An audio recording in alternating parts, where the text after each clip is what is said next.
Welcome to the RC Roundtable podcast, where we discuss the latest RC hobby news, events, model reviews, and a whole lot more. Well, greetings, Earth creatures from the third planet in the solar system, Sector 001. Welcome to episode 203 of the RC Roundtable. Is it only 203? I feel like we hit 200 a long time ago. And then we just came to a screeching halt. I think we just have to add ish to every episode. We've talked about this before. Yeah, why do we even keep track anymore? We've probably got a dozen half episodes in there, so it's more. Exactly. And I think it's been a while since we recorded, actually. It has kind of gone longer than usual. Yeah. And we're apologizing right now to everyone because I did see a message come in asking when we were going to release one. There's actually somebody that's because someone was that my mom? Curious why. Yeah, it was your mom. He never calls. I only listen to him on the podcast. But yes, we're sorry, but it has been a busy summer. It's now the end of summer. I just kicked my kid out of the house last week back to Florida. Your alma mater. Yeah, I saw the picture you had of him in front of the statue. The Wright Brothers thing. The Wright Flyer. Wright Flyer. So he is back at Embry-Riddle, Daytona Beach, and took his. I'll just start the show right off. Today was his first day with his remote pilot.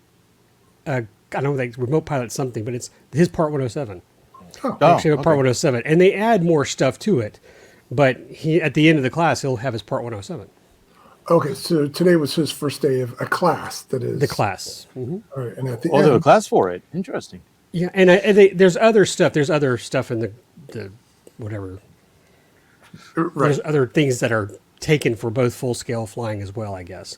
But in the end, he'll have his license. And he sent me a picture of the classroom, and there was these lockers that had a whole bunch of drones in them and headsets and stuff. So it's like hands off, everything's locked away. Don't touch. Right. But I didn't get to talk to him because he also sent me a photo, and this is what I'm really excited about, that he attended the Design Build Fly, the first group meeting of the Design Build Fly. Oh, he's on a team this year. I hope. I mean, it's just the first meeting. Oh, okay. And so several people were in there, and they kind of, I guess, weed out people like, he got weeded out last year. So hopefully this year he'll stick to it. And if, willing, he's got time and classes aren't conflicting. So there's tryouts. So there's a dance number. Is there weapons? Hand-to-hand weapon combat for propellers or something? Put the LiPo battery together and toss it at them. Did they build a plane blindfolded? Excuse me. Right. I don't know. So hope that works out well. And then my youngest, he just started his sophomore year, and this will be fun because I think you guys got to see him do this. Of course, he's in an AV class, and so AV audiovisual class. They still have that? That's they do. Thing? Well, it's like, you say that's a thing, but they've got some high-end camera gear and video. High-end VCRs there. VCRs, high-end millimeter film. Canon R6s. They already have cameras and video cameras. He already has a press pass to take a video at football games. Wow. So he's, he got into photography. Y'all may have seen some of the photos I shared from AirVenture, and he did a really fine job. And I'm proud of him, and he's excited, and he's having fun editing and stuff like that. He did the Boy Scout little slideshow we do for every Court of Honor. Right. And so I could sit here and brag about my kids, but they're back in school. We're back at doing the podcast. Hopefully things will get back in order like a classroom. Yeah. So Fitz, maybe you can go sit in on studio lighting day.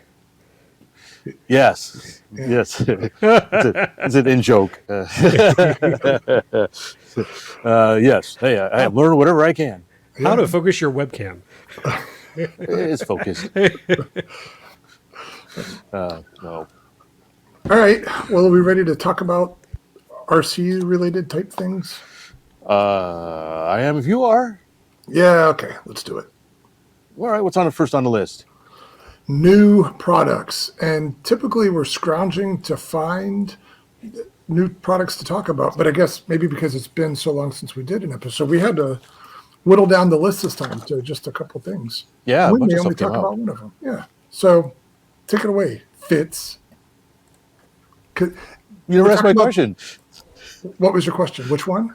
Yeah, which one? Which one to start with? Let's talk about the OV-10 because it's Okay. near and dear to your heart. It is. I've always been a fan of the OV-10. It'll be near and dear to your door soon. Yes. So, so I've always had interest in this plane, and I actually have a little one that I never put together. And I thought about, I think it was Rich Orovich at one point made a nice size one.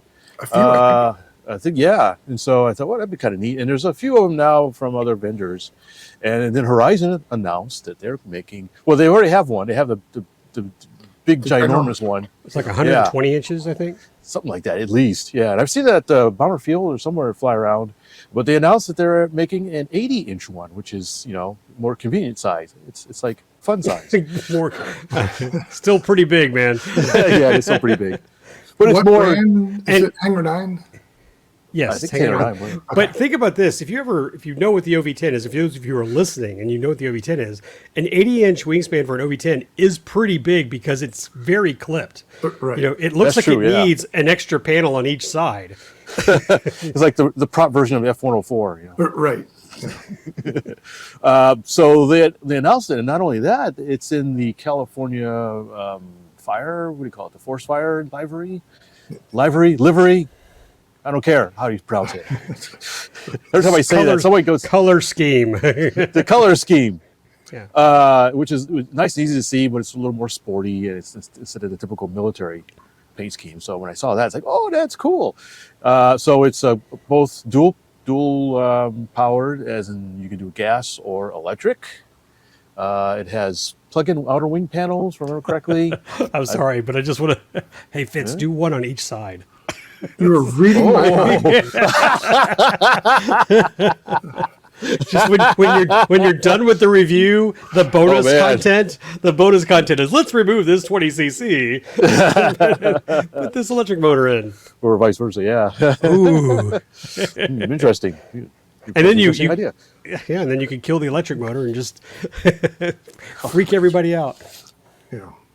All right, continue. Trying to remember all the details. I think it has some lights. It has optional weapons pod. Interesting enough. Set up for retract. Go ahead, Derry. Well, from what I understand, the landing gear is quite intricate and beefy. Yeah. It's kind of long and dangly. It's got trailing edge oleo struts. Looks like. I don't know a whole lot. We'll have to see when it comes in. But it's got landing gear and metal, Right. and they retract, and trailing link oleo struts. So it should be good for grass. I guess it's a new one for Hangar 9, the new gear. I assume so. Now, what did else you did already I say say? that it's wood? Yes, it's traditional wood and covering kind of stuff. Wood ply Okay. covering. It's not foamy. A whole bunch of servos. I think it has lights in it as well. Oh, Interior really? cockpit. It's got a cockpit. Yep. It's got a cockpit, really nice cockpit. Does We that saw have one- pilot figures? Because that big old canopy. Okay, yeah, there it is. There's a pilot figure, so it looks like it does. Yeah. It's neat because we saw an OV-10 at Oshkosh, so I was kind of oogling it a little more Oh, closer for than real one. usual. Yeah. Yeah. Wow, around did you- 25 pounds. Oh, wow. Which Maybe a is a little bit chunky. 45-pound airplane? 25. 25. Okay. 25. Yeah. I wonder what the wing area is on it. Well, it is 80-inch, but it's probably not gonna be a floater. It does have flaps, but it is a military plane, so it's not like something you want to, I don't know. You Not got like a- prop it's like a wash on Cub. half the span. It's wide chord Yeah. and lots of prop wash. I bet it floats. Lots of flap. Yeah. Look at the nacelle. It just reminded me of something of the OV-10. I think the picture in the nacelles. Mm-hmm. There's a zoomer one. Oh, there you go. Yeah. You notice they're upside down. Ah, look at that. And I overheard a conversation around the room why they did that. I think it was a conversation. Somewhere I heard about why they did that. They was having an issue, or they're worried about it ingesting debris and FOD from unprepared fields. Ah, So okay. they just rotated the intakes 180 degrees, so they're above the prop hub. Yeah. Keep clear of dust and dirt and crap. All right. Oh, that's a pretty snazzy cockpit. Look at that, all the dials and stuff in there. Yeah. Never really looked at that. Interesting. I assume that's a sticker, but it's pretty Yeah, cool what, nonetheless. I don't know. Some of it looks like it's raised detail. Yeah, The it could dials be. are probably stickers, but I think It's a sticker. It's just a sticker. You sure? Well, Yeah. We'll find out soon enough when you have one. yes. So yeah, We're as looking we forward alluded to Fitz's review. I will be getting one to build and do a review on. So I am really anticipating this. This is pretty cool. And you're doing electric? I believe so. Yes. Okay. And so the electric is a 6-cell, well, 2 6-cell Probably 2 power 6 cells. systems. Yeah. Yeah. All right. So you guys know I'm not a fan of modern camouflage, and basically because camouflage works and that's no fun flying third person. So I like the colorful Cal fire scheme. However, I wonder if you would get any grief taking this to a Warbird event because it's in the civilian scheme. Yeah, I always wonder about that. I think it's dependent on who runs the show. Some say you can anything that has military markings is good, and some may say, well, it's a military plane and civilian markings, that's okay. But some may say, no, it's got to be either military or military marking. So I guess you have to check beforehand. Yeah. Maybe highly user dependent. All right. But yeah, it kind of sucks when you have because I have one of these days I'll get around finishing one of those wing manufacturing B-25s. All right. And I'm highly inclined to make it in a civilian live color scheme. Nice. What civilian schemes are there? Oh, they use them as fire bombers. Okay. So there's actually several different civilian color schemes for B-25s as fire bombers or in a fire service. There aren't Back any in the- currently that I'm aware of. No. This is probably back in the 40s and 50s, Gotcha. like 40s, 50s, 60s kind of era. But if you look online, you'll see some pretty interesting paint schemes for them. They took off the turrets, so they extra weight they don't need, but they had some pretty snazzy paint schemes. Yeah. All right. So I don't know. We need to ask Bomber Field's coming up. Maybe we should ask them. Say, hey, how do you feel about military planes in civilian colors? Yay or nay? All right. Yeah, I'd be interested to Anyways. hear what the consensus is on that. Well, yeah, and I'm if gonna- you're anybody listening, send us a note too. What you guys think? Go ahead. I forget the gentleman's name, but then we had the gentleman who brought the C-47 that was painted into a different scheme, like a Coast Guard scheme or something like that. Do you remember? It was awesome. aluminum. That's right. Yeah. It was either that or But it airliner, was- right? Yeah, but I mean, military. Excuse me, Coast Guard people. But this to me, you say, is it civilian? Well, I don't know. I mean, it's still a military type aircraft. Yeah. I don't know. course- That's of course. a tough one. Of course, the DC-3 came before the military version, anyways, too. Correct. Yeah, you can really throw people for a turn there. Yeah. Of course, so did the HE-111, but we'll go there. But so yeah, I don't know. Unless you put some temporary decals on it, gets a couple stars and bars that you Velcro on or something. Yeah. Put real fire bombs on it. Yeah, yeah. Some napalm tanks underneath. Let's really freak people out. What were those temporary stickers that were around when we were kids? They were like little vinyl things. Oh yeah. I forget what they were called, but yeah. You could There put you them go. on your trapper keeper. But it's cool. Hopefully this sells well. I think being smaller and easier to transport might do the trick. Yeah, I've seen the larger version in person as an electric, and it's big and it's very impressive, but I think also impractical for most people, just because the cost of it. I think those are 12-cell systems, so you've got 2 6-cell batteries on each side to power the motors, so that's 24 cells, and then I believe there's a separate battery with a backup for the radio system, and then a separate battery for the retracts.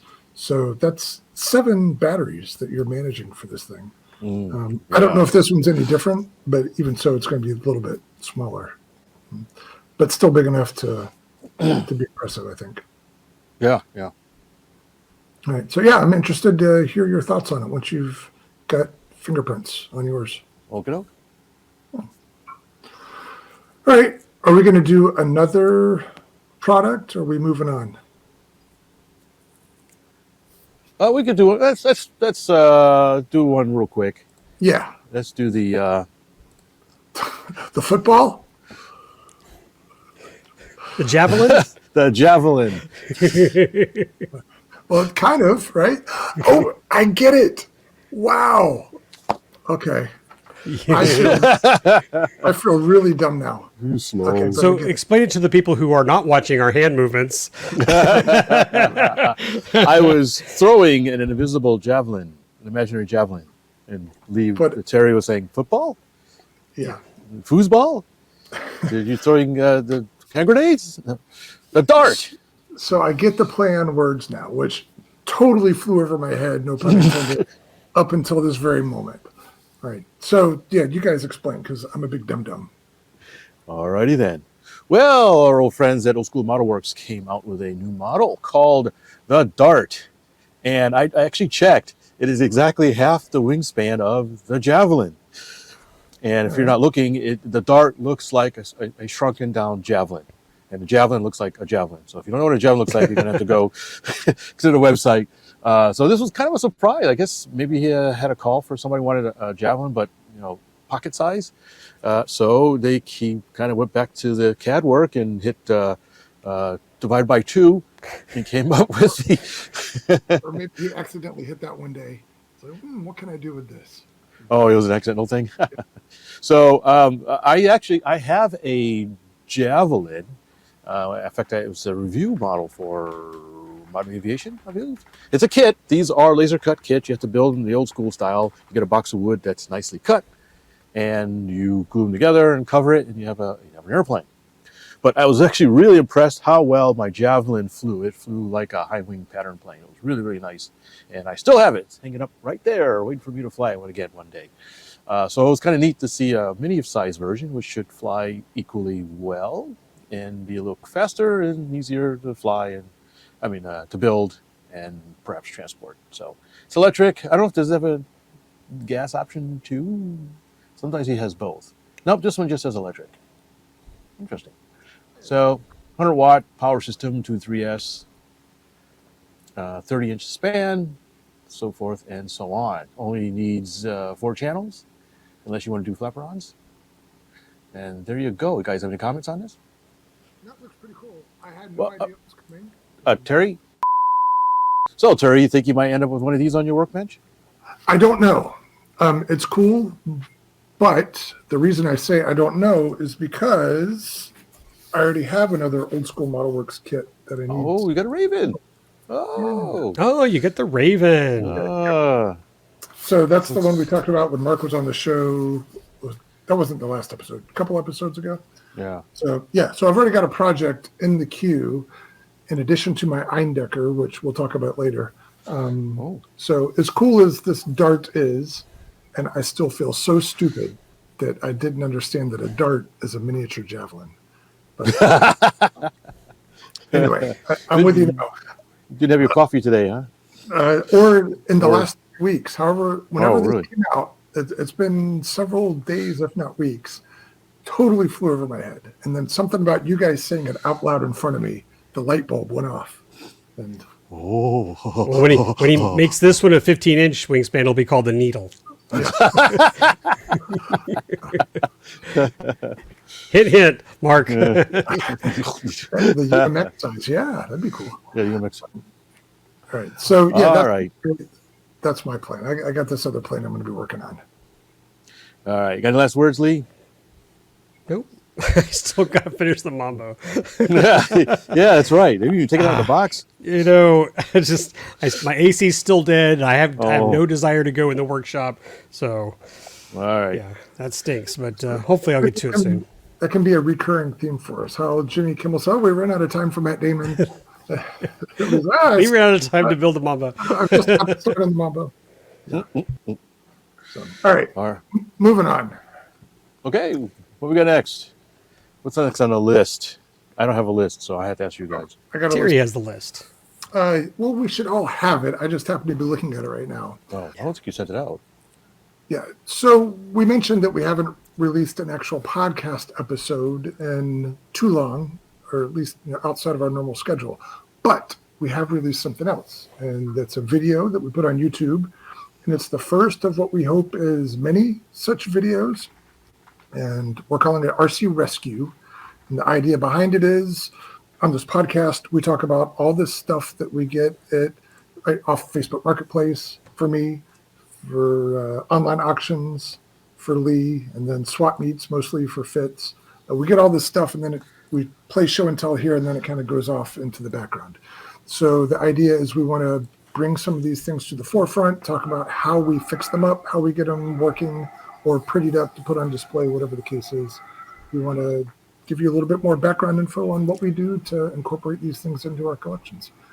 And so this first one we did, I think Fitz was in Japan at the time, but Lee and I talked about my Kyosho Jetstream boat and all the stuff I did to it to get it back on the water. So check it out if you haven't already.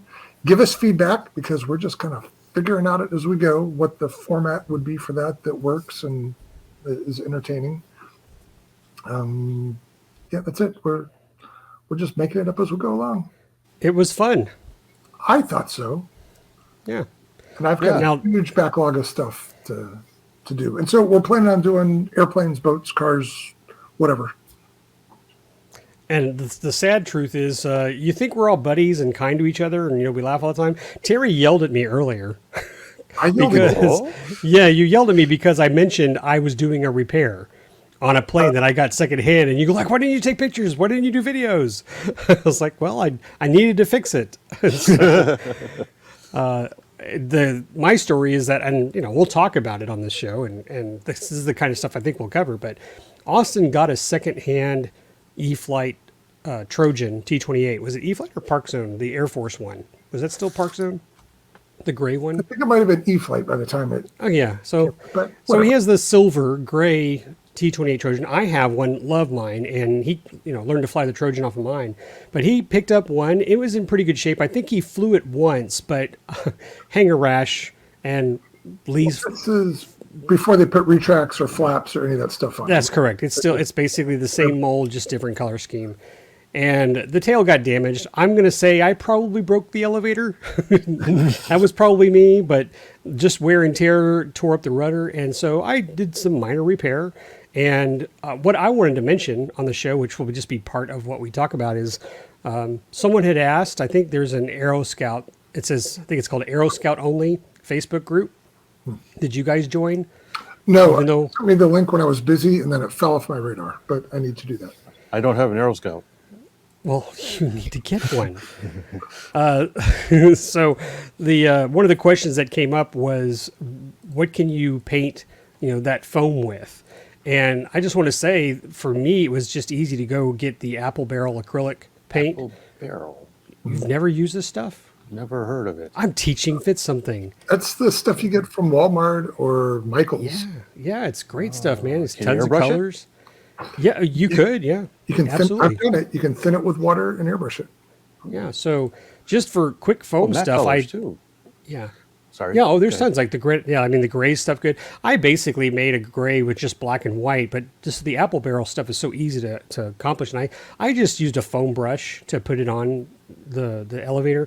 But what had happened is that it had deteriorated. The stickers on it deteriorated. There were some other problems with it, and the hinges that were molded into it had broken. So I redid the whole thing, used hinge tape, and the first thing I did, and I'm going to have to take away from the paint here for a second. This is the coloring, guys. So easy to apply on foam. You're not talking about fuel or anything, so don't have to worry about it. But I like to use, if I can pull it up here, a Minwax polyacrylic, the water-based polyurethane. So I first coated the elevator once, because it was like, it's still, it's not an EPO foam, the elevator. It's different from the fuselage. Yeah. But it was very brittle. It was very bendy too. So I put like 3 coats of this polyacrylic on and stiffened it up. And then I put the Apple Barrel on top of that, and it looks great. Very smooth. Not with any fiberglass cloth or anything, just the... No, just the polyacrylic. Huh, okay. Yeah. And nice. It's much more stiffer than stock. And again, the paint holds onto it very well. No peel or anything. The hinge tape that I have on the elevator took the paint real well. So little things like that to, fix the planes. And I sent a picture to Austin, and he was like, "Oh, he was impressed." So it was a good deal. I think he paid pennies for that thing, and I went through the whole thing. And want to say, now that I'm thinking about it, I think he stole parts from this other one I had to fix it, like the landing gear had broken or something like that. But guys, that's what it's all about. It's like going to a swap meet or going to see if someone's got a pile of junk and take parts in it, and it looks really good. It probably is in better shape than mine.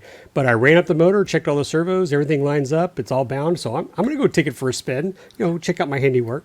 But I love just going back to Terry's show about RC repairs and so forth. I think this could be, hello, RC, Terry. Whose show? Terry's. Our show. Terry's inspiration. How's that? Is that better? Fair enough. Yep. All right. So Terry's inspiration to do that. So I think that'll be fun. Take something and let's work on it. So I will find some aircraft and we will have fun with that. All right. If only had Fitz something that needed to be worked on. Nah, I got nothing. Yeah. So I'm going to rehash a conversation we've probably had several times, but what are you signaling to me? Your volume got really loud. Fitz's now all of a sudden your volume just went through the roof. All right. Just back up a little bit. So I'm going to rehash a conversation we've probably had several times, but that particular T-28 and the version before it with the white and orange Navy scheme, I think it's very difficult to overstate how popular those airplanes were back when they were new. I would, in my humble estimation, I think half the people you would meet at any event had one that either flew primarily or just kept in the back for whenever they wanted something stress-free to fly. Yeah. Yeah, I remember went to Best one year, and there had to be a dozen of them out there. And there was like half a dozen in the air at any one time.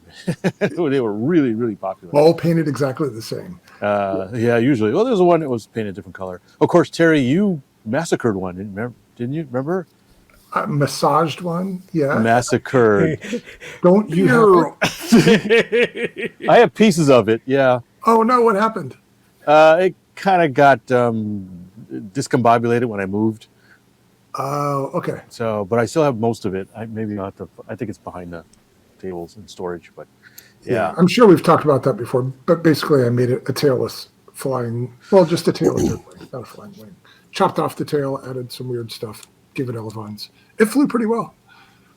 But that was my point. It was just the Zaggy held that role for a while, that everybody had one and everybody thought it was super popular. Then I think the T-28 was next, where you couldn't throw a dead cat without hitting one. And of course, there was a reason why, right? Yeah, they were great flying airplanes, super simple, super durable, cheap. So yeah, there's a reason. I have one of each of this size. I have the red and white, the original. I have this one, two of these. I have a yellow one that's Ryan's, and then I also have a UMX, which is a lot of fun. Oh yeah, I've still got two of the UMXs. Yeah, they fly really well too. I have one. I have the Navy one. I guess it doesn't have retracts. What was neat is I got it at a swap meet, and it came with an extra canopy hatch thing, but it was set up for FPV, so it's missing the clear part and had a camera and stuff in it. So it was a nice package deal. All right, cool. All right, so I think that wraps up what we wanted to say about RC Rescue. Again, if you haven't watched that, please go to our YouTube channel, check it out, give us some feedback. Let us know what you like about it, what you don't like about it, projects you want to see. Anything that we've talked about on this show is fair game. I'm sure there's lots of stuff we have that we haven't talked about on here. Is my volume still going up and down all over the place? You are now out of phase. Yeah. We're hearing audio and your face is behind. It's like one of those bad kung fu dubs. Everything looks totally normal to me. It's back now, yeah. Before there was like a good half a second delay before. And we're back. I feel you're, speaking of darts, I feel all the darts you're throwing at me with your eyes. All right, what's next on the list? What is next? Let's see. It is, drum roll please. Brrr. We're going to talk about Lee's recent repairs, but I think you just did that. I just did that. Was it more than the T-28? I worked on an apprentice, but that was not as much fun as the T-28. Yeah. Okay. So the next thing, I have Lee to thank for this. So Lee, you said I yelled at you earlier. I don't know if yelling is the right word. Maybe it must have been my mic. You were disappointed in me. He projected at you. So if that was the case, if I yelled at you, I humbly apologize now, because I have you to thank for this next thing. Mm-hmm. You pointed me to an auction that was happening in Green Bay. So I've pretty much decided that I'm off of auctions that require shipping, because boy, howdy, do they give it to you. Yeah. Bend over, because we're. Wait a minute. Did I mention the Heath kit on our previous podcast? I don't think you did. So do you want to talk about that first? No, you didn't mention it, but I saw the picture right there. I can't zoom in, but I got a Heath kit radio. Yeah, I think you mentioned you had one, but I don't think we showed it. And I'm wondering, was this the episode where maybe it was during the RC, repair episode? Did I talk about the Heath kit radio at the beginning of that show? We were talking about shipping. We were talking about how shipping was very expensive. I think I mentioned what I wanted to do is rebox the Heath kit and see how much it would cost to send it back. And the truth was, I did that. I looked at it. It was going to cost $50 to ship that radio. $50. But I paid $4. I paid $4 for that Heath kit.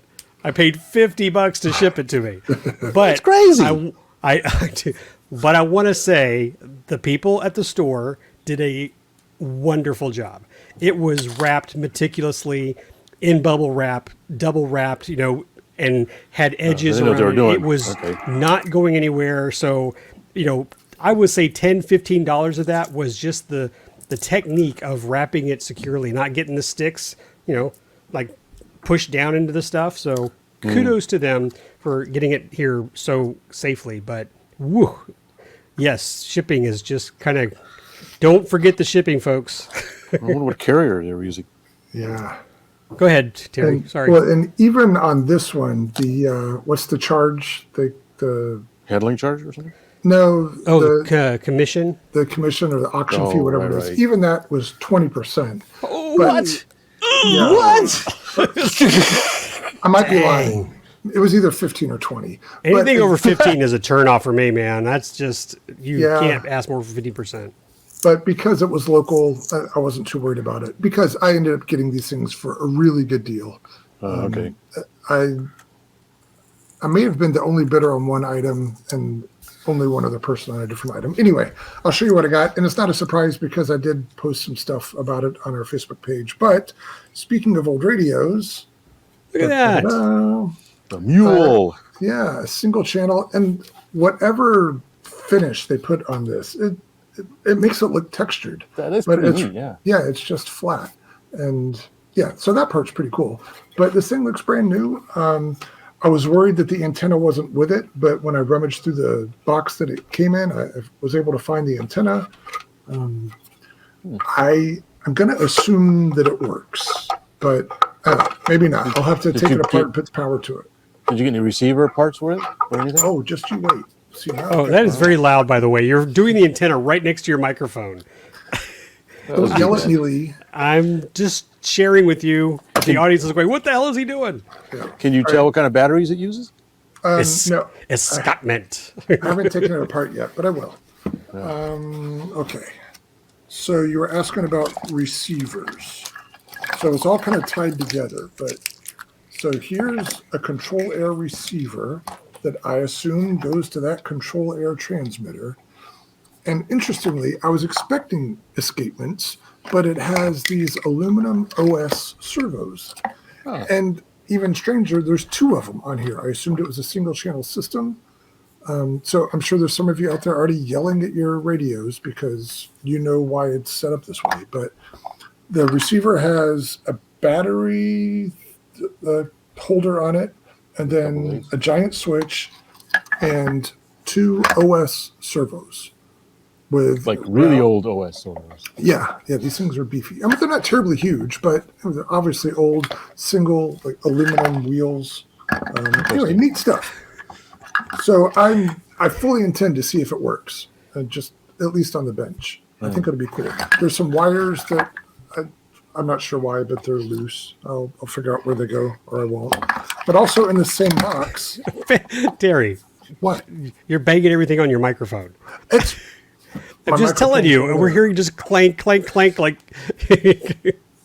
Well, Fitz is playing with tape. Put a blanket or It's fine. something down. That's all. All right. So also in the box, but not attached to anything, are these escapements. Ah. The new in a So, box? What was that they- price on there? Oh, go ahead. $7.95. Wow. That was probably good money back in 1911, right? When these things came out. Here's the instruction manual for it. So Is there like a copyright on it or something? let's look and see. The paper is certainly a different style of paper. Is that paper? It's parchment. Yeah, I was gonna say parchment too. It was written in quills. Yeah. No, I don't see anything that indicates the date on here. Although, other things that kind of put a timestamp on this, the original owner's AMA card was in the box, and it was a 1966 AMA card. Wow. So 3 I'm digits, assuming- 4 digits. I don't know. It's not in front of me, but it was a pretty low number. It's probably 5 digits, right?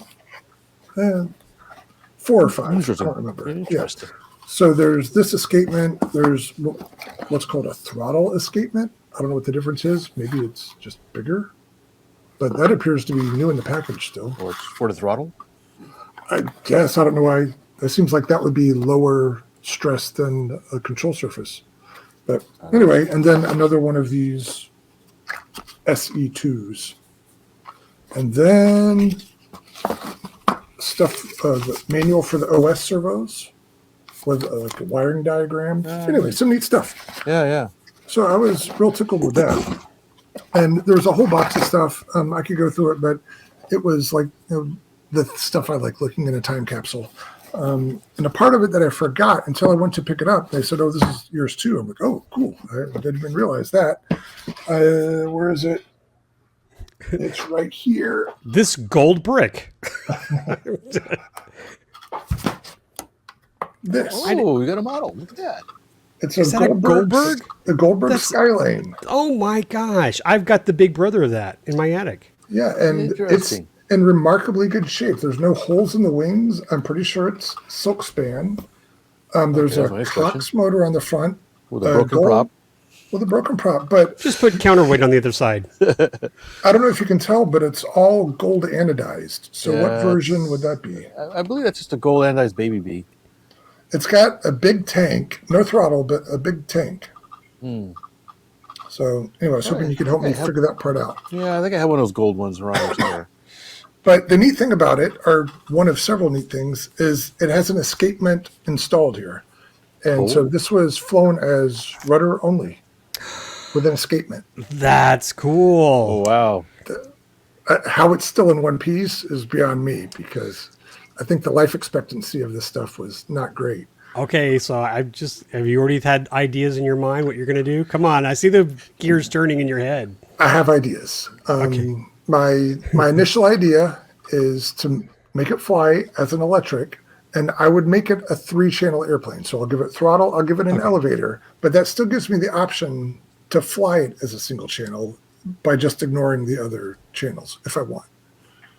Does that make sense? Yep. Yes. Okay, good. I'm glad you're still with me. But it's really neat. The plastic it's either cracked or just faded or something, but the whole airplane is just in remarkably good shape for, let's see, 1966. What is that? It's almost 50 years. More than 50. Over.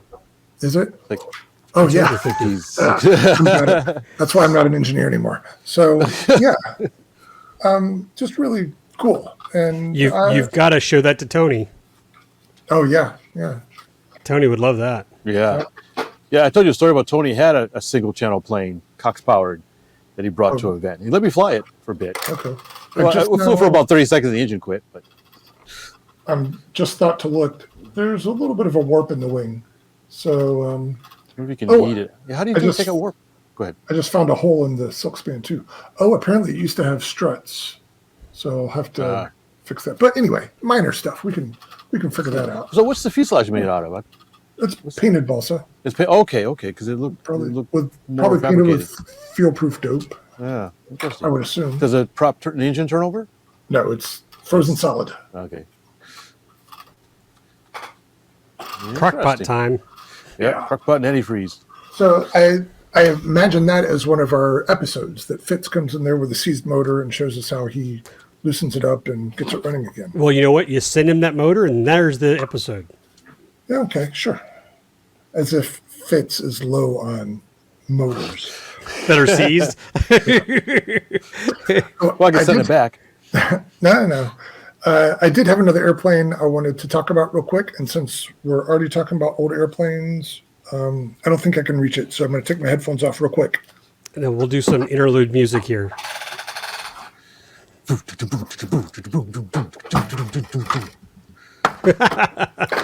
Okay, that was pretty good, Fitz. All right, so this is the Levesque flying boat that I'm sure we've talked about before, and we've probably put the article on our Facebook page. But this Fitz brought to me at the National Fun Fly, and it was given to me by Billy Schwander, the son of Bill Schwander, a friend of ours from Houston who recently passed away. And so for our flying group that used to fly a lot in Houston, this is a very special airplane. I think it was the genesis of that group of guys getting together. And there's kind of a whole story behind it of when it hung in a hobby shop. You'll have to read the article. But basically, it was a static airplane for a long time. I kept making fun of Bill for never flying it. And then finally he said, here, take it home and get it ready to fly. And so that's what I did. And we flew it several times. And then when I moved away, I think it went back in his rafters and didn't get flown. And so when Bill died, well, Fitz, you were there. I'm not sure how it came to be mine, but I really appreciate that I have it now. And I set aside a place. I thought about getting it flying again because it wouldn't take much. The motor's there, the servos are there. It would be easy to get it flying again, but I decided not to. It's going to be static forever. It's done its part in the air. I would hate for anything tragic to happen to it. So, it's done all of the flying it's going to do. That being said, I did drop it, so it flew for about half a second longer, but that was an easy fix. Anyway, this is that model. It's very special to me. I'm glad to have it back, so thank you, Billy. This is a treasured item for me, and I'll keep it around for many years. And I love that it has Bill's name tag on the bottom with his contact info. Yeah. Nice. So, This is scratch build, right? I think. No, I think it was a kit. Was it a kit? RN models, if I'm not mistaken. Okay. But being an airplane that Bill built, it has all of his usual touches. He made goggles for the pilot figure, and he's got a scarf made out of Scotch-Brite pad, and he scratch built a rotary engine for it, and these tanks, and just all sorts of clever little details that he did for everything that he made, and all the fly-in wires and stuff. I can't imagine how long he spent doing all that, but that's what he loved to do, and he was good at it. Yeah. And the rudder and elevator or pull systems, it's all very intricate. And from what I remember, it was very overpowered. So you could fly it kind of gentle if you wanted to, or you could make it do some crazy stuff. And I'm sure I gave Bill several heart attacks when he watched me fly. But that engine, the motor's pretty high up over the center line. Did it have? Do you remember if it had any pitch thrust coupling? You could do crazy stuff with it if you would punch the throttle while it was flying kind of low. But I think it's so draggy it wasn't too crazy during normal flying. So, yeah, fun airplane and very memorable airplane. So thank you, Fitz, for bringing it to me. Thank you, Lee, for transporting it and Fitz to the National Fun Fly for me. So I'm tickled to have it back, or not. I'm tickled to have it in my collection. Did he fly it off of grass, or did you actually fly it off of water? It never flew off of water that I'm aware of. The original flight, the maiden flight, was a hand launch. And then I want to say every flight after that was a sliding off of grass. Do you think it floats? I could try. I was going to suggest you have to get a good photo of it on the water in your lake. Yeah, just at least stick it on the water, take a couple of pictures. That's a good idea. I never thought of that. I'll make sure that the wood is sealed on the bottom. And yeah, okay, I'll do that. Share that back with Fitz so he can share it with the friends local. Yeah. All right. Maybe I'll even taxi it. There you go. I don't know. Taxi's too close to flying. I prefer that would tempt Yeah, hey, one notch up in the air. It is overpowered. Yeah. All right. So that's everything on my little list here. So we can move on to the next thing. And that next thing is many things. Well, throw one out there. Events. So we recently had National Model Aviation Day throughout the country. Boys. Oh, I could not. I absolutely could not. It was 108 degrees in the shade here, and there was no way I was going to put myself through that. So I had to let this one go. I enjoyed and I liked pictures online, but it was brutal. And Fitz will tell you when we did some video of his beaten pole, and maybe we want to talk about that, Fitz. But it was hot out at Scobie. That was like what, the week before? Was that the week before? Yeah, I think so. Ooh, yeah, sorry. Texas was not ready. I'm not mad at you. I'm just disappointed. That's okay. Well, I made up for it because I did some stuff up here. That weekend was... That's because you're 20 degrees cooler than we are. It was actually kind of... Oh, wait. That weekend was cooler because it was kind of rainy. But we've had a couple of 90-degree days up here, if that makes you feel better. It's still cooler. Okay. Yeah. All right. Well, Wisconsin welcomes you whenever you're ready to load up a U-Haul. But back to Model Aviation Day. That was the weekend that the Warbirds and Classics in Fond du Lac, I guess they call it Warbirds and Classics over the Midwest, in Fond du Lac, Wisconsin, just a little bit south of Oshkosh. That was the weekend of that event, which is a huge event. And I'm hoping that everybody forgot that I committed to finishing my big Eindecker for that event, because I did not finish my Eindecker for that event. Actually, I haven't worked on it in well over a month. No excuses. I just need to get back to it. But I did go to spectate at the Warbirds and Classics event on Friday and had some showers passing through, but lots of people there, lots of flying. Got to see my buddy Tony there. And he had a very cool Cessna, a giant scale, I think it was a Hangar 9 that he had prettied up. And he flew that, looked great. All sorts of stuff there. I'll have to go through my pictures to remind myself of the things I saw. But did you put them on our Facebook page? I haven't. I haven't even offloaded them from the camera yet. Yeah, don't yell at me, Lee. Fail. Yeah. Get them done. Right. So I did that, and then I was going to go back on Saturday as well, but my club in Green Bay, we had a open house kind of thing that day that we do periodically, especially in the summer, to invite newcomers out to get on the sticks with a buddy box and all that. And although we had rain, we had several people come out and take some intro flights with us, so that was good fun. And so I'm happy to say I flew Friday and Saturday during that weekend of Model Aviation Day. So you flew for me? I flew for both of yous. Thank you. Yeah. Appreciate that. That was this past weekend, right? 2 weeks, the 17th. Yeah, 2 weekends ago. Yeah. And you guys are not alone, because somebody posted in the iFly AMA Facebook page that National Model Aviation Day is coming up, and they had a September date. I'm like, hey, wait a minute. He said, it's South Texas. It was too hot in August. So I'm totally agreeing. Yeah. I don't remember what I did. Oh, yeah. Sorry, I was inside playing with trains. Oh, that's right. Because it was too damn hot outside. Yeah. All right. Well, I have my own thoughts here. The listeners can judge for themselves. Send your letters to contact@rcroundtable.com. Let Fitz and Lee know how you feel. What? Yeah. Let Lee and Fitz know that we're glad you took care of your health so we can have more podcasts in the future versus dying on the runway. What a glorious death that would be. Cool. To die in battle is very honorable. Kapla! Yeah, my last words. Kablah! Today is a good day to fly.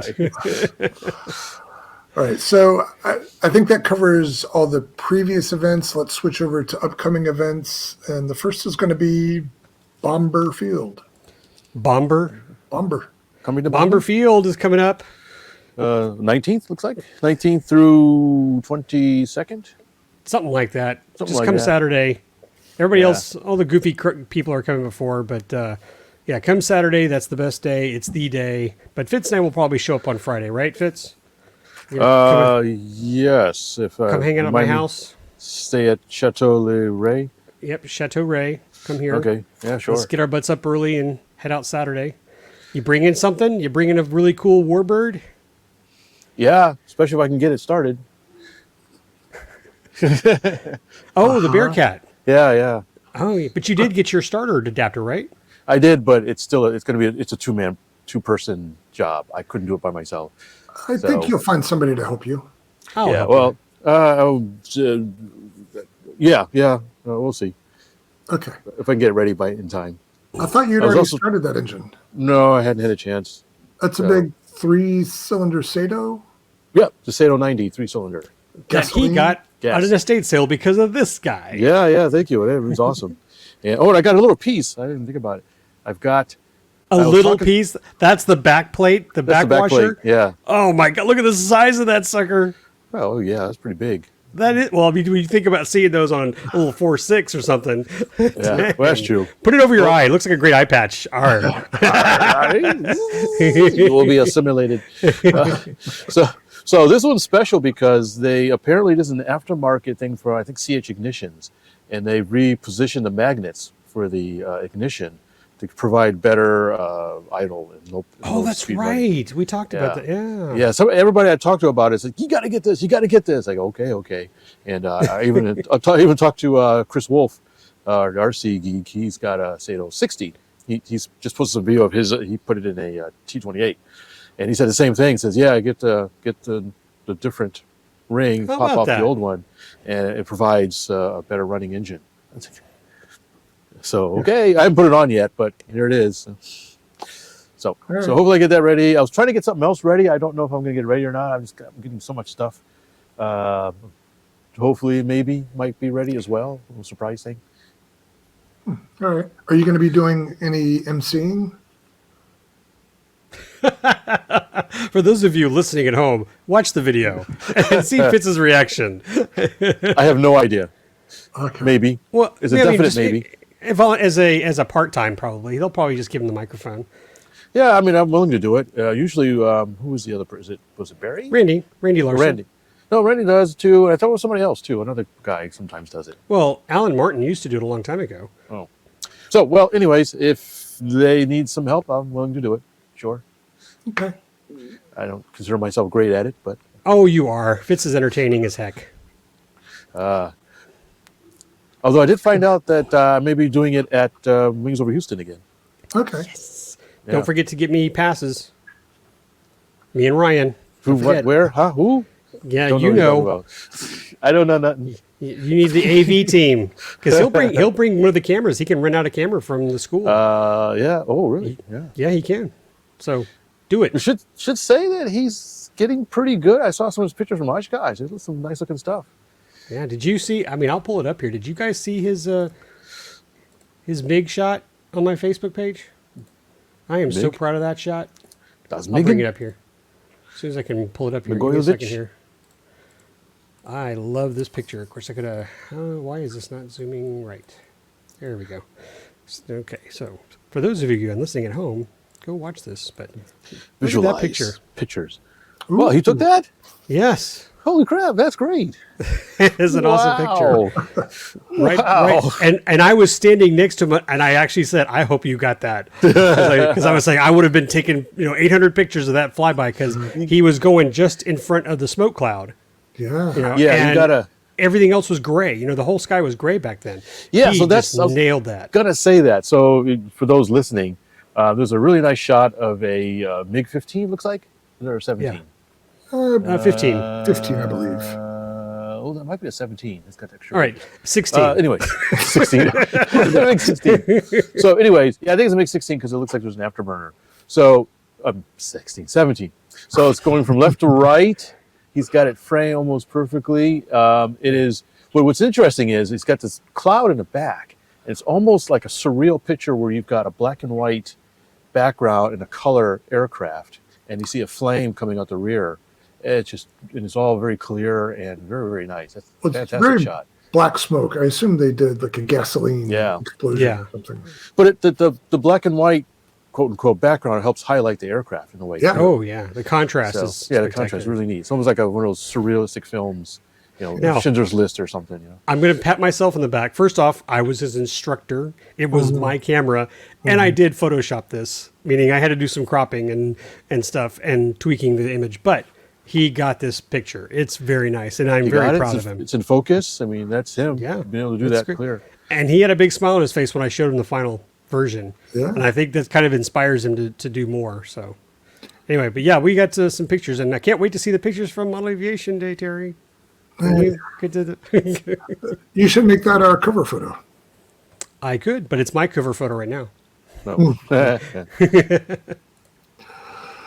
All right, so is that all we want to say about Bomber Field? Tell me the dates again. September 19th 19th to 22nd. through the 22nd, but be there the 21st. I mean, let's just be honest. Please, if you're wanting to come visit and watch the show and sit in the stands, be there the 21st. That's the day where everything happens. It's the busiest day. Most of the other times, it's kind of a lazy time, Thursday and Friday. Most people are coming in from out of town. And it's not a bad time. If you can come the whole week, then please do. But the 21st is go early, get yourself a seat in the grandstands, and have a ball. Monteville, Texas. What about an hour west of Houston? Yep. All right. Very Little nice. over. Northwest? It's 51 minutes from my house. Oh, And I'm just outside of Houston. Okay. it's a little further for me, but Yeah. But not for you'll come stay at Shea oh, Ray. that's right. That's right. Yeah, We'll go together. If So you've it's never worth been going to to. Bomber Field, it's a destination. yeah. Put it on your bucket list if you're in the area. Very nice. Very nice facilities. Very great, even for spectators. It's actually really nice for spectators as well. So, and no one's asked me about what I'm bringing and so forth, but I'm bringing me. big piece and of I'm egg, What bringing- are you bringing, Lee? I'm not bringing anything. I'm bringing myself. I'm bringing my camera gear. I'm bringing my cell phone.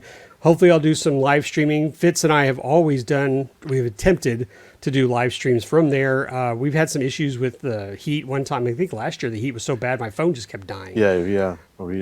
But we'll try to do more recording, and then I'll try to stop and upload stuff right away. But please stay tuned to RC Roundtable. On Facebook and YouTube, we'll try to do some live stuff there. But also AMA, I'll be posting photos to a gallery on the AMA Facebook page. And if you have any questions or stuff, go to contact@rcroundtable.com. See if we can direct you to any other place you'd like us to put photos. I'll put some on our Instagram account too. But I hope to just cover it this year. I did not have time. Just some situation, family matters, and my health is yucky right now. So, and my AC's out in my garage. There's my other excuse. Oh, that's right, yeah.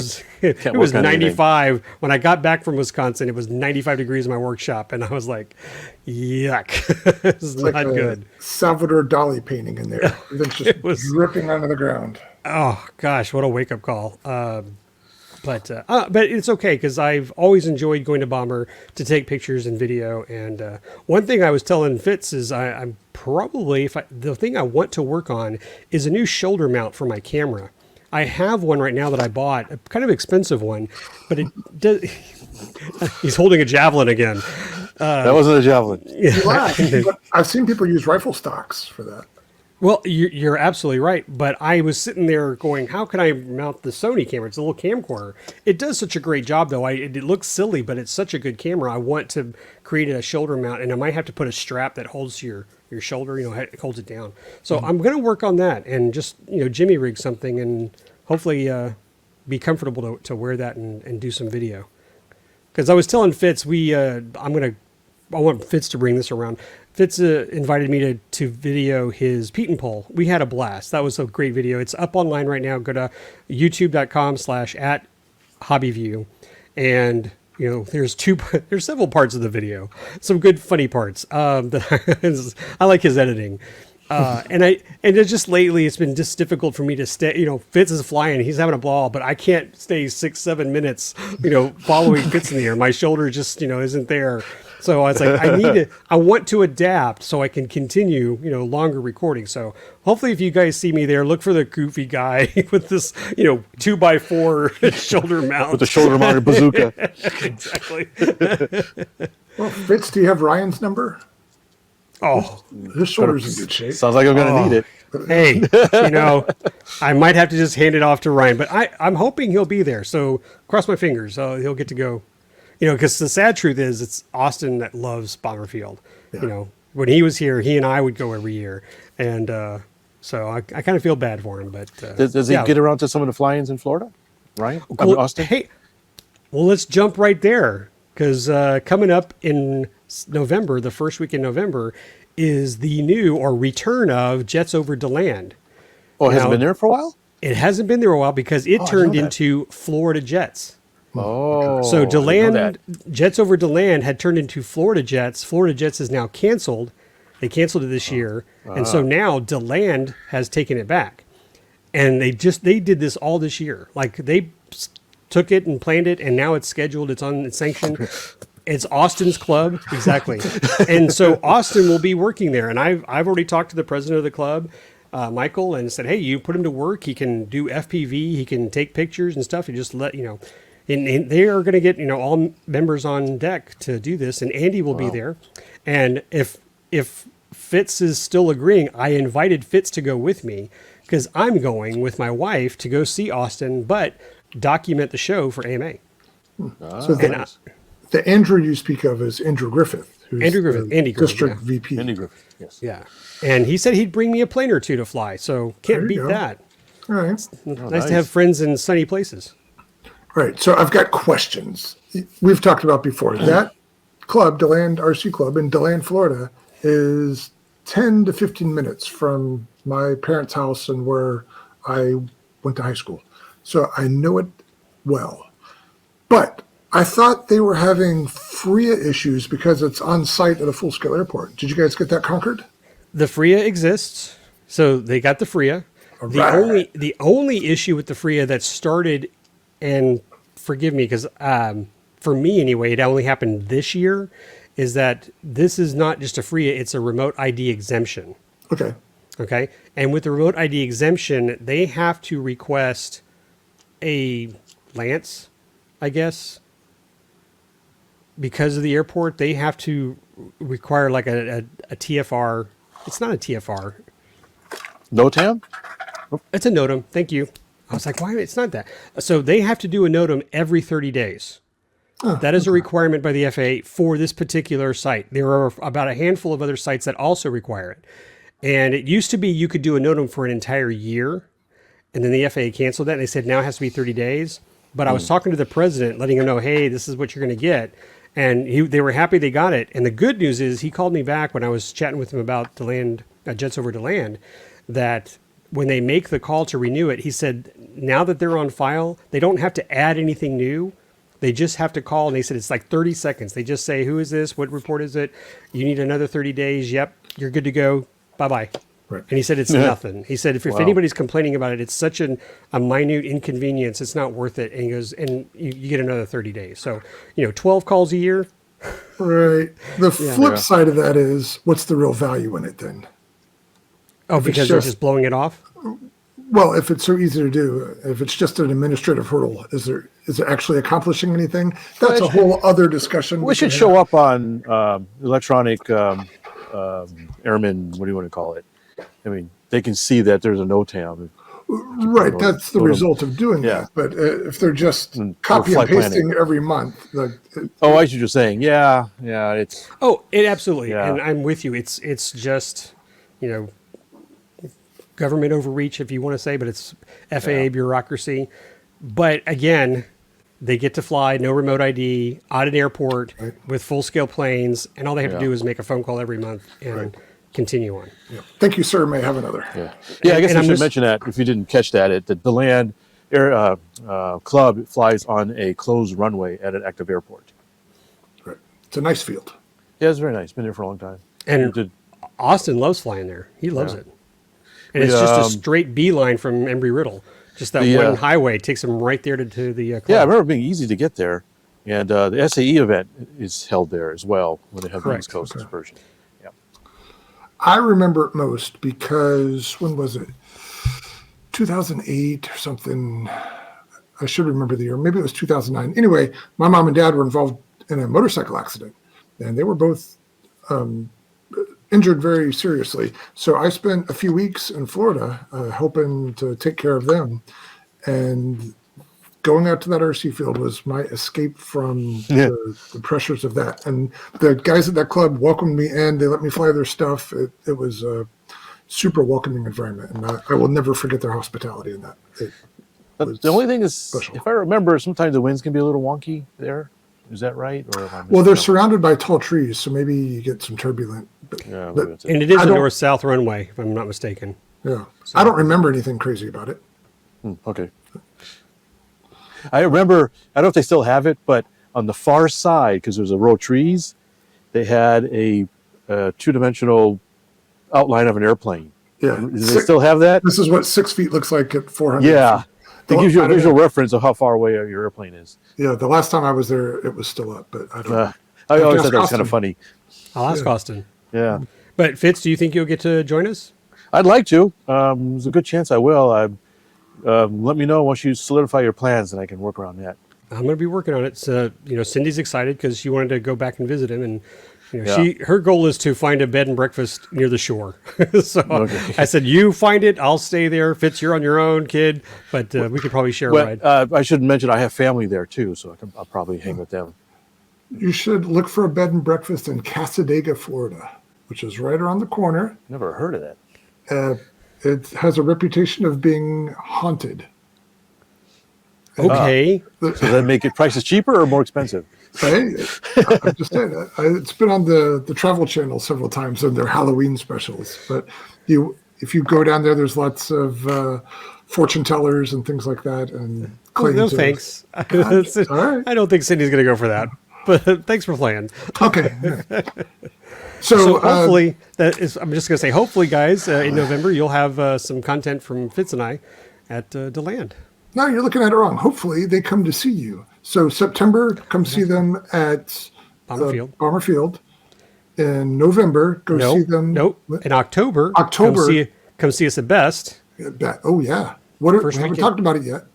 No, it's the first weekend in October. Which is what? What, the 4th and 5th, something like that? Yeah, 4th and 5th. Usually something like that. Yeah. Yeah, so October 4th yeah. and 5th. 4th, 5th, and 6th. Yeah. Yeah, Okay. but come the 5th. All right. And that's in Yes. New Waverly, Texas. Just Yeehaw. north of Houston. Just about hour drive north of Houston. Yeah.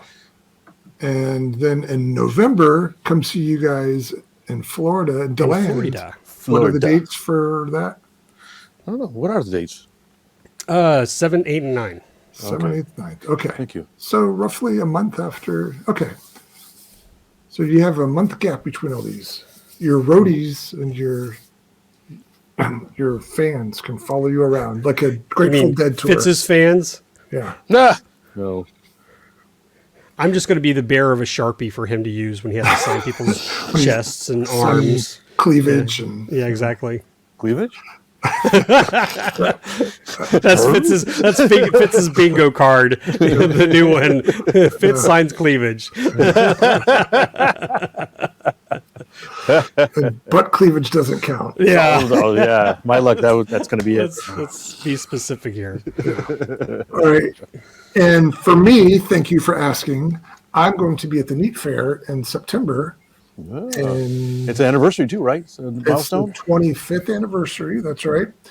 And they're doing sort of a nostalgic, I guess you would call it a contest. The idea is to have planes that would have been at the first Neat Fair. They can be modernized, but you get bonus points if you're flying them Ooh. with brush motors and Nikon. So planes that existed when the first one was held. Is that what that means, basically? Designed for electric. And Designed for electric that Yeah. existed when was the first one held? I guess it would have been 99. 25 years ago. Right? So 25 years ago. 1999. Yeah. Oh, for some reason I thought it was older than that. I thought it was early 90s or mid. Okay, I'm just misremembering. KRC was before that. But anyway, Okay, um, okay. yeah, there's a few twists and turns with the rules, but I think it had to be designed for electric. It could be ARF or whatever, but I think you get bonus points for it being a kit that you built. Also bonus points for using legacy power system stuff. Oh, the same. It doesn't that'd be have neat. to be that old. Only the design has to be old. So I could this week build like my Electro Street. The Right. Electro Street fits, even though I built it recently. So I'll take my okay. Electro Street. I've got a couple old Kyosho models that I'll take. So and you're driving. I'm driving. Man. Wow. So yeah, I forget the name of the town that it's in, but it's in the mountains in New York. So it's a 14-hour drive for me. Just look up neatfair.org. It'll tell you all the stuff. So you're going to drive up there? I'm going to drive there. Yeah. So I want to fly stuff. So flying on an airliner doesn't really let you take much. Yeah, I'm sure I could just show up and people would let me fly their things, but because of this contest, I want to have stuff of my own to take. Well, you're going to be staying there a few days anyway, so it helps. Yep. For the first time ever, I rented a cabin there. It takes place on a campground, and they have cabins available. So I rented a cabin. I used to just sleep in my car. Yeah, a haunted. Do you have a suite mate? Sad story there. It's a cabin for 3, according to the campground, and my cabin mates were going to be Keith Shaw and Really? And Jay Smith, the editor of Model Aviation magazine. But for unfortunate reasons, they both had to back out recently. So, I was about to say, I think Jay was coming because he was between me and Jay going, and I said I probably got too much stuff, so Jay took the seat. well, there you go. What are you doing the weekend of September? I think it starts the 12th. I'm in the wrong month. It's a secret. I'll tell you offline. Okay. So yeah, that's when I'm gonna be at the Neat Fair and come say hi if you're there. Take pictures. I'm usually hanging out with Thayer's crew, which is just across the runway from the pond. We spend a lot of time on the pond. So yeah, Charge your batteries. I will charge my transmitter battery.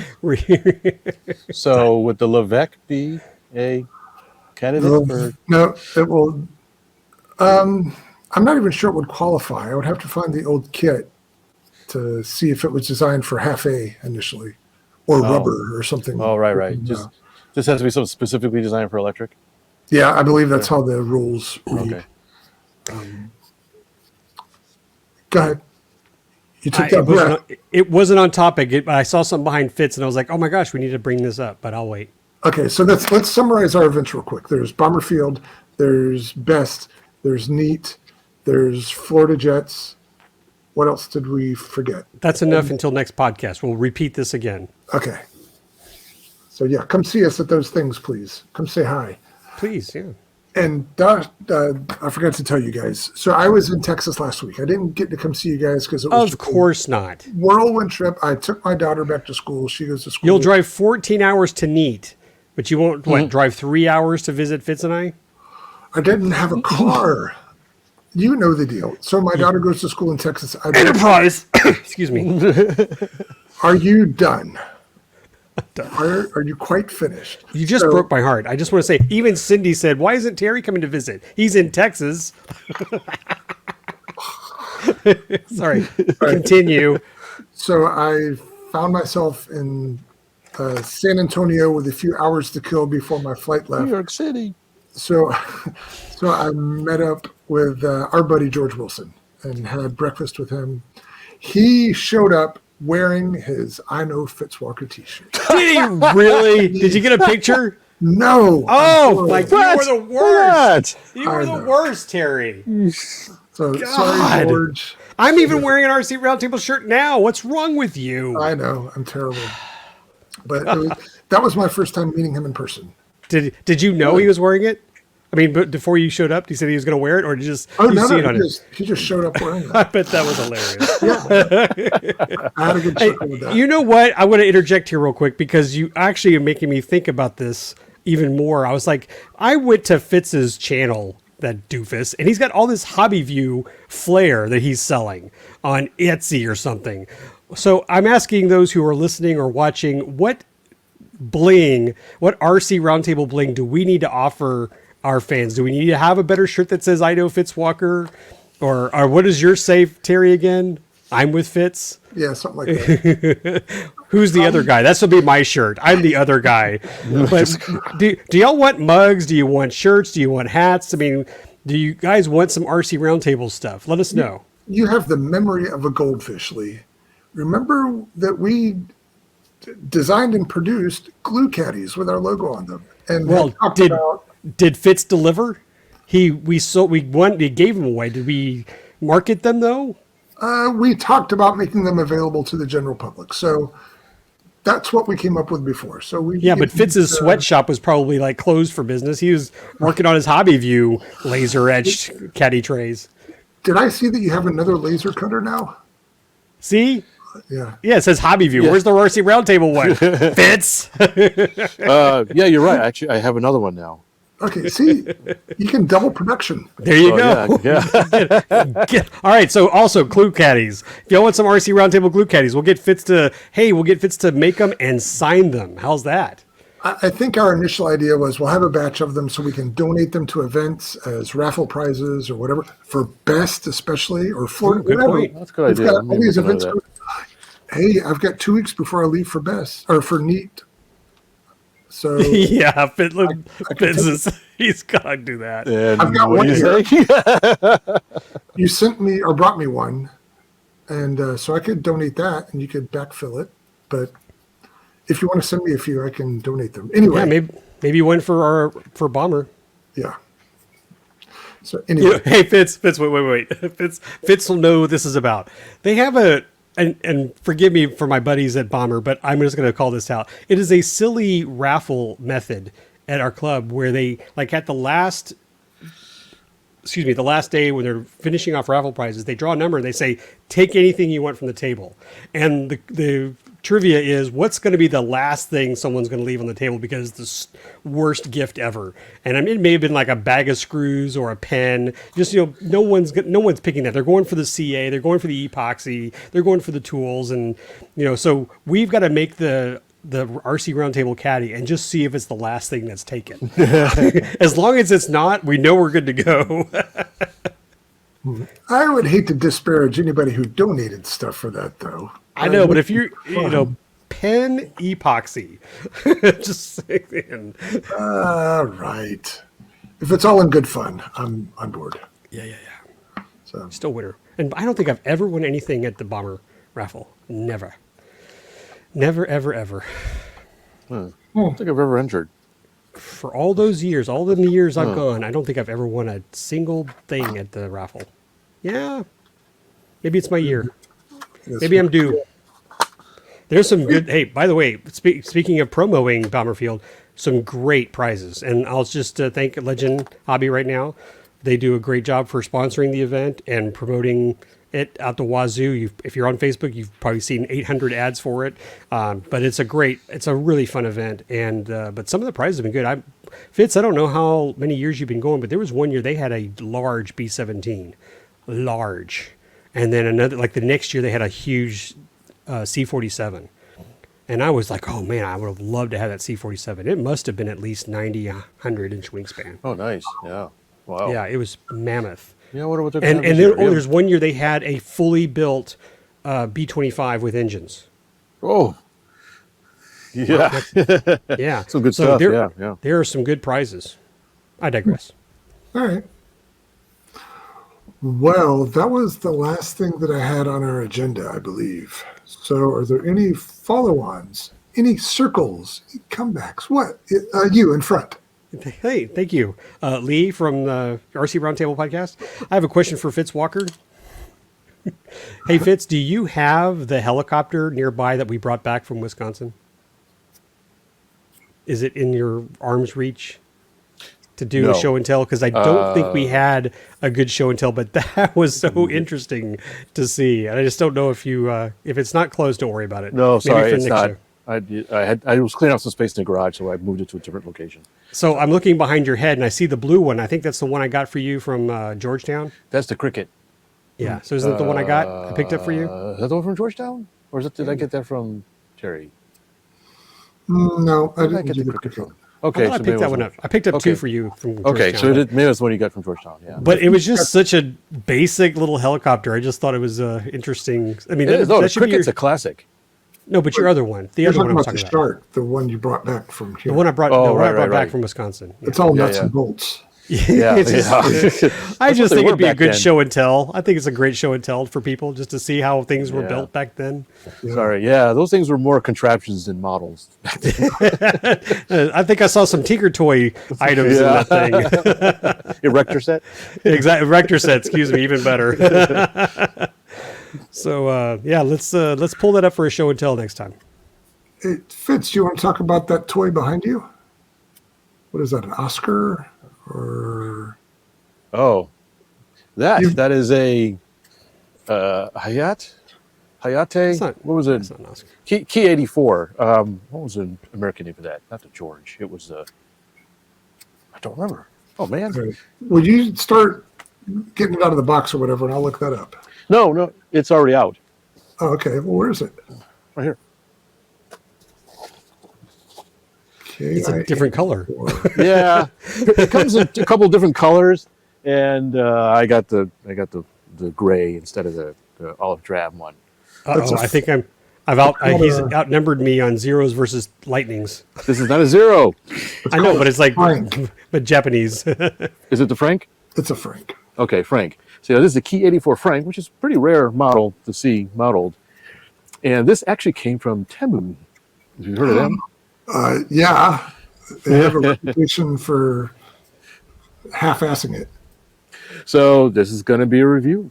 I'm working on it Okay. now. Oh, that's from them.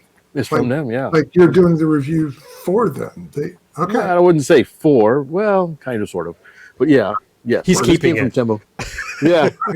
So yeah, I've flown it already, and I'm just doing the final editing on their video. So this is interesting. Tall legs, little wheels. Yeah, I get a little wheel, but they come off. Fortunately, you can just unplug them. So, did it come with a radio system? It did. It came with this neat little. It looks like they repurposed it from a drone. Okay. A couple of antennas. Mhm. Turned the wrong way. So it's a pretty decent little radio system. It's a 4-channel. Well, it's more than 4 channels. It's for like 5, 6, whatever. It's interesting because it has stabilization on it. So you can turn on stabilization, self-leveling, turn it off. There's dual rates. There's these buttons on the bottom that's apparently for different things. They don't do anything for the plane, but I think if they use this transmitter on a drone, you can make it do flips and that kind of stuff. Battery, adjustable gimbals. It's not too bad for what it is. It's a little smaller than a regular transmitter.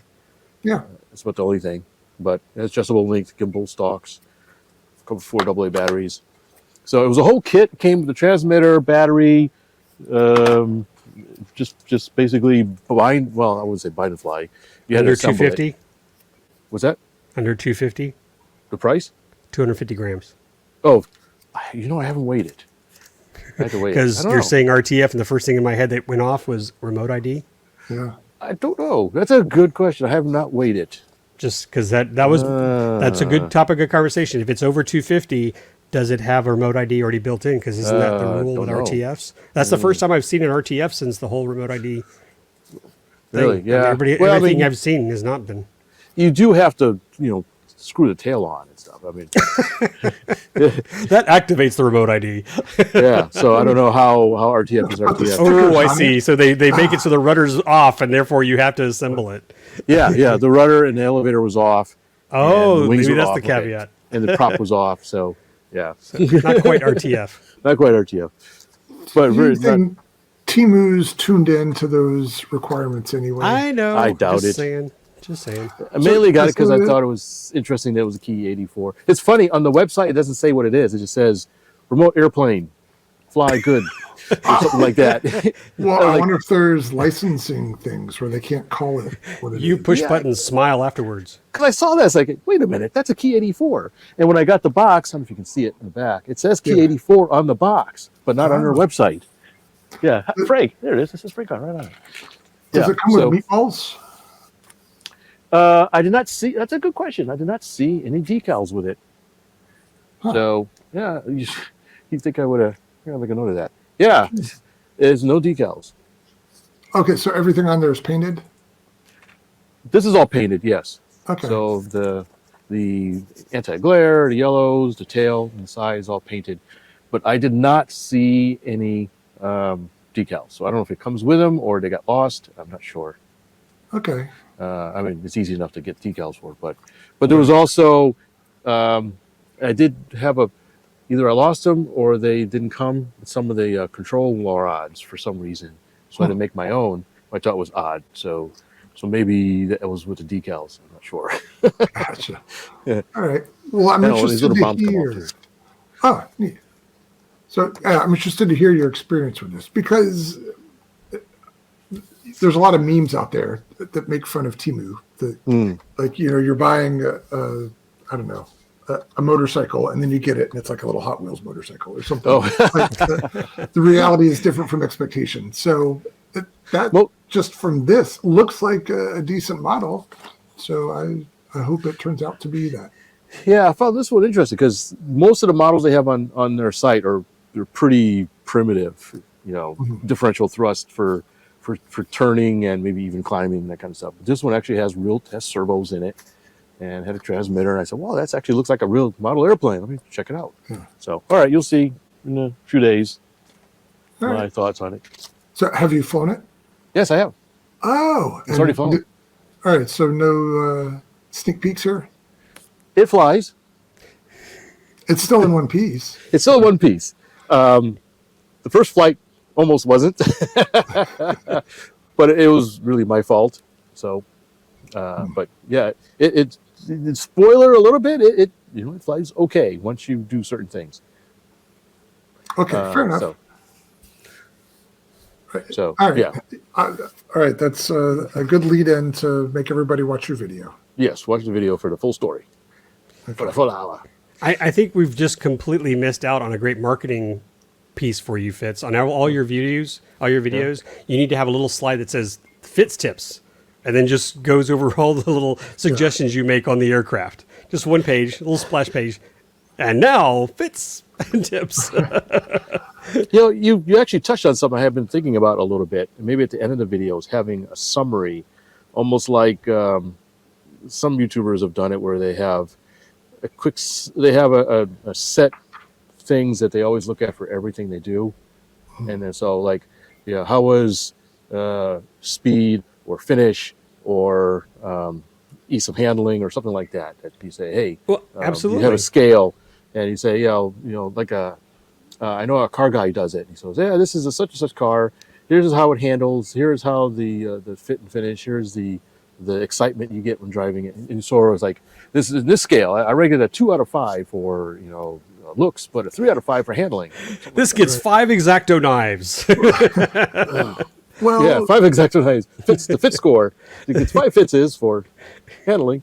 Little Fitz face for everyone. The flaw in that, and I think I would have the same issue, is that you like everything.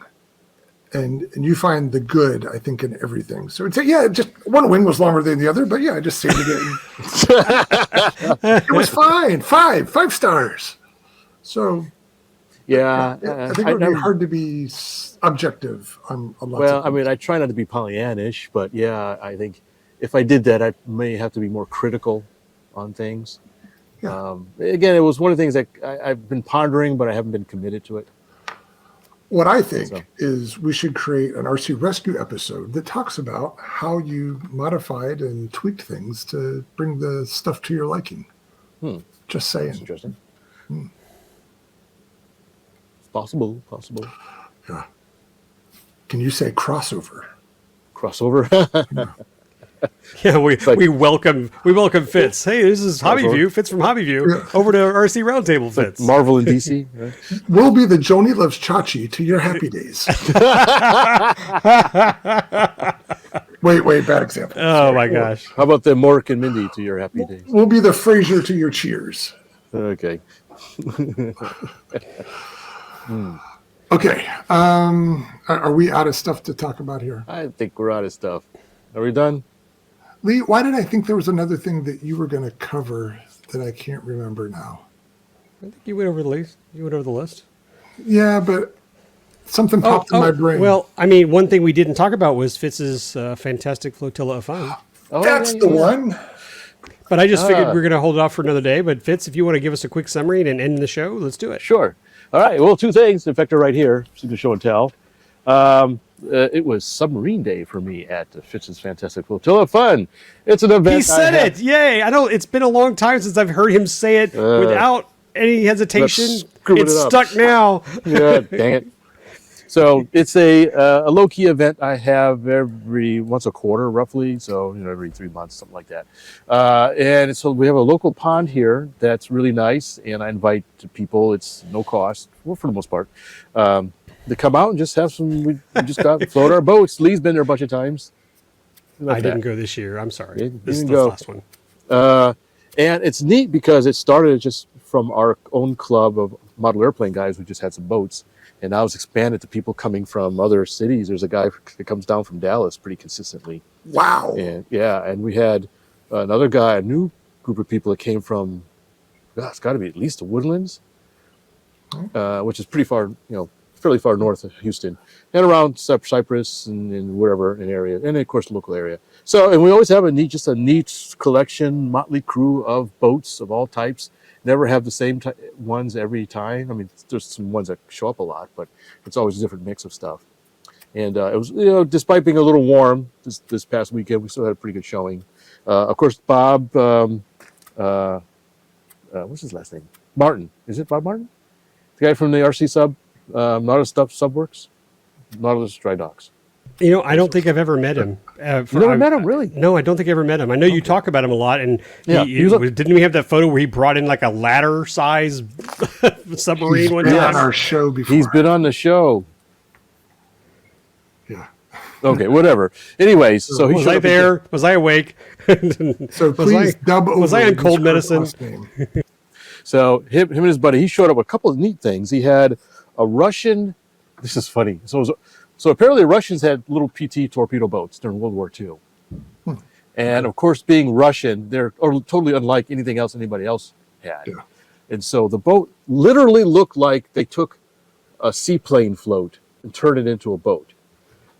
It looked like a big, I have a picture of it somewhere, a large hull that looked like, like a seaplane has the pontoons.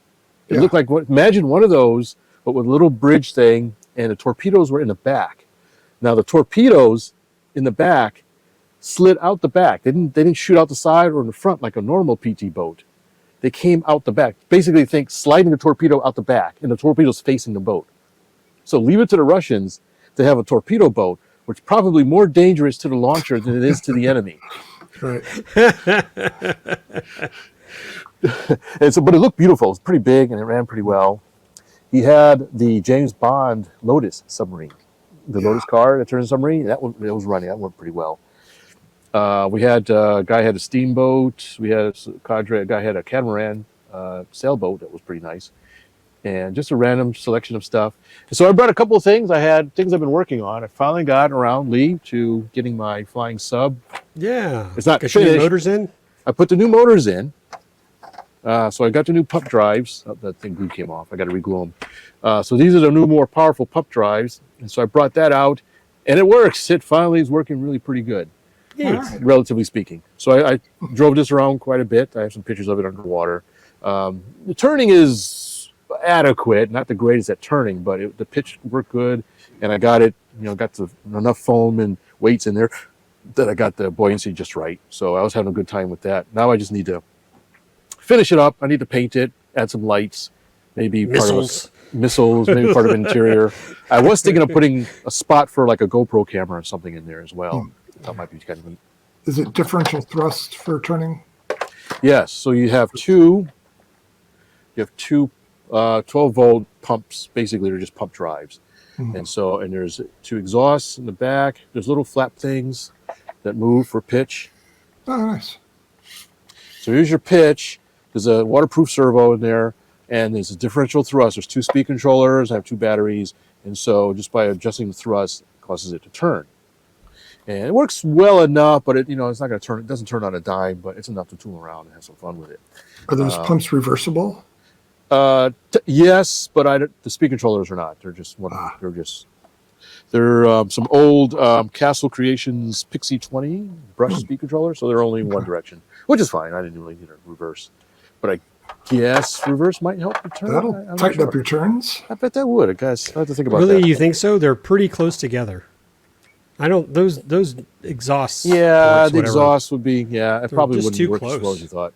I'm just going to deal with what it is. I was talking to Bob, and he says some people with these they actually put a little rudder or something on them. I was going to suggest maybe a clear rudder at the bottom. Clear rudder on the bottom or something. Yeah, might do that. And but anyways, I'm happy to finally get it in the running condition. So now I just have to paint it and finish it up. Speaking of Bob, he had.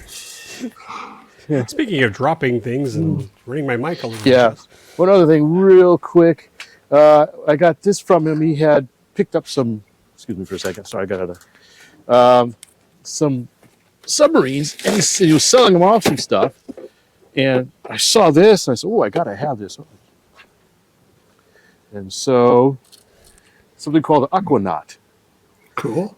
And this comes out of the UK, and it was already built, but I had to do some minor repairs on it. But I got this running as well. This one is neat because it actually has a working.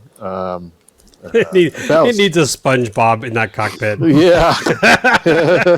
I'm sorry, but that little character in there now has got to go. You got to put SpongeBob, and then you sold me. Yeah. The only thing is, one of the reason why I got it is because I wanted to put stuff in the bubble, and after I got it, it's gonna take some work to get it in there. I can do it, but I'm gonna have to actually cut part of the hull because part of it's glued in the back. It's just, I'm gonna have to do some surgery. But I can get in there and work on it. But it's neat because it has a working ballast. There's a ballast tank in there. So it pumps water in and out of the ballast tank to adjust the buoyancy. And it's got a little snorkel thing for that I stuck on there. And this one is actually really fun to drive around. It turns on a dime. Really, really good turning radius. It's nice and easy to see. So it was my first run with it out at the Float Fly. So float, boat. Fitz's fantastic flotilla of fun. Yeah, F cubed. So I was really happy to get that running. So I got a new. So like I said, it was sub day. I brought my little tugboat, little teeny tiny tugboat, but I let somebody else run it. I should mention it's neat to run both the flying sub and Aquanaut on an old 9C Futaba radio, old school 72 megahertz. All right. With a module. I think actually somebody gave me this radio not that long ago because nobody runs these things anymore. But for submarines, they're actually really pretty good. 9 channels, lots of mixing, because I need the mixing for the flying sub. And multi-model memory and that kind of stuff. Because as you know, many people may not know, but 2.4 gigahertz does not work for model submarines. It doesn't penetrate the water. So you need the lower frequencies to do that. So would you be even better off with like a 27 megahertz? I think theoretically, yes. But it may be more susceptible to interference from the motor drives and that kind of stuff. So it may penetrate the water better, but I think it might be more susceptible to stuff from the electronics in the sub. RF noise type stuff. Yeah, that kind of stuff, yeah. Hey, Fitz, did someone have a Nautilus from 20,000 Leagues Under the Sea there too? Yeah. Did I see that photo? Yes, he did. Bob did. I think it was a customer's, but he did have it out there a few events ago. And that was really neat to see. And he was doing some trial runs, and he got it running pretty good, but he had to deliver it eventually. That's cool. Yeah, that was really, really cool. So he comes out with some pretty cool stuff.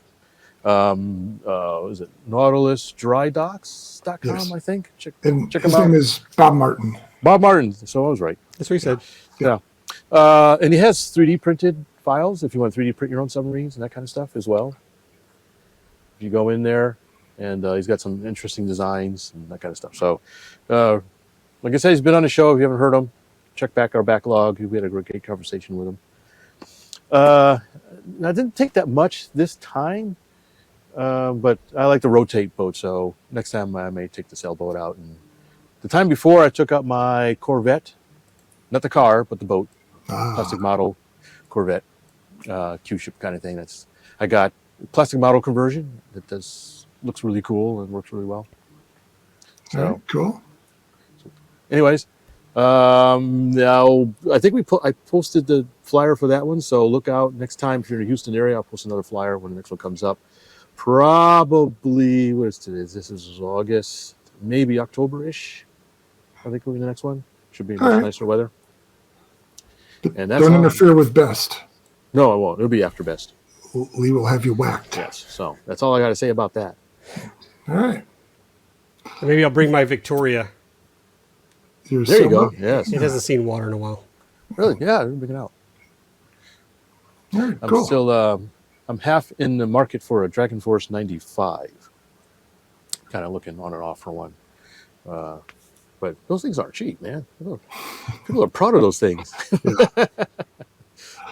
Yep. So. Okey-doke. All right. We got anything else, or should we skedaddle? Let's wrap this up. Put a bow on it. All right. Well, thanks everybody for joining us on another fun-filled adventure at the RC Roundtable, where we talk about models that are RC. Anything. We talk about whatever. Next, we'll be talk about. No, I won't say that.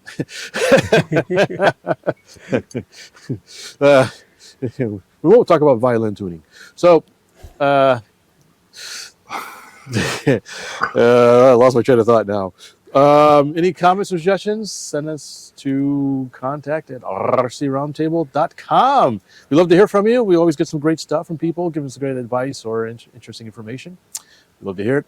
If you're listening to this on, or you're watching it on YouTube, or if you're listening to this, actually, we have a YouTube video. You can see all our funny faces at YouTube/@RC Roundtable. And if you're watching it on YouTube, please like and subscribe.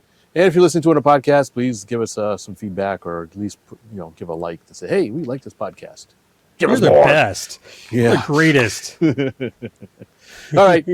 Enough of the post-mortem. Thanks, everybody, for joining us. You guys got any last things to say before we blow this taco stand? Let's not wait too long to do the next podcast this time. We should be All back right. on schedule. Yes. Yeah, we have done a lot of traveling, and I think I was the problem last week. Japan. So, well, not only that, just all over the place. We were all over I was barely around in July. If we can't do the podcast here because we're at events, let's at least get some content out to our listeners and our viewers. All right, content. All right, we'll have the 10 best RC servos or something like that. All right.